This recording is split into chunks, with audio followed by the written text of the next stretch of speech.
বারান্দায় বসে চিঠি লিখছি। এমন সময় বাচ্চু এসে বলছে, "এই যে কাজলদা কি চিঠি লিখছো?" "ওই একটা বাড়ি করব তো সরকারকে চিঠি লিখছি কিছু টাকা-পয়সা যদি একটু বাড়িয়ে দেয় এইজন্য।"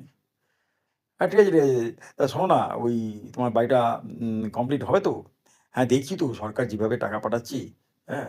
কিন্তু দেখ না ওই কিছু মালপত্র চুরি হয়ে যাচ্ছে আর বলিস না। ওই ইট, বালি, সিমেন্ট সব মানে কেমন সব চুরি হয়ে যাচ্ছে।" বাচ্চু বলছে যে, "জানো কাজুদা একটা কথা বলছিলাম, এই কালকে আমি ওই কালীতলা মোড়ে যাচ্ছিলাম, একদল লোক নাকি বলছিল যে, 'নে, নে, নে, নে যা মাল ঝেড়েছি তাড়াতাড়ি এদিকে যা পারিস তাড়াতাড়ি করে নে, পরে আবার দেখা যাবে।'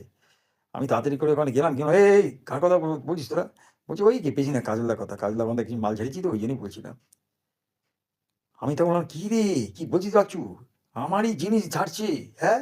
সরকার আমাকে দিচ্ছে বলে পেছন দিক দিয়ে ঝেড়ে দিয়েছে। খুব ভালো, খুব ভালো।" বলতে, বলতে দেখি আবার ও দৌড়তে, দৌড়তে আসলো কেতন। কেতন বলছে, "এই যে কাজলদা আজ একটা ভালো দাম আনলাম।" আমি, "হ্যাঁ, কি দাম আনলি?" "ওই যে পিসির ছাড়টা একজনকে ভাড়া দিয়ে দিলাম। এসে আমাকে ৳৫,০০,০০০ দিবে।"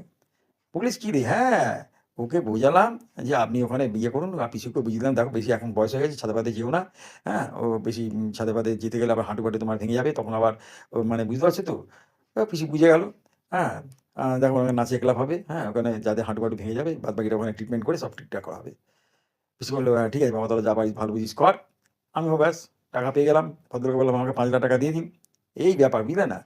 শোন না যে বলছিলাম যে ভদ্রলোক আর কি বলল, আমি বলে দিলাম যে, "দেখুন ১৯৫২ সালের বাড়ি ভিত মানে একদম মানে বেশি ইয়ে করবেন না ডিজাইন-ফিজাইন নইলে পাতালে ঢুকে যাবে।" হ্যাঁ, শোন না বলছিলাম যে, "কেতন এরকম পার্টি পেলে তুই একটু নিয়ে আসিস না।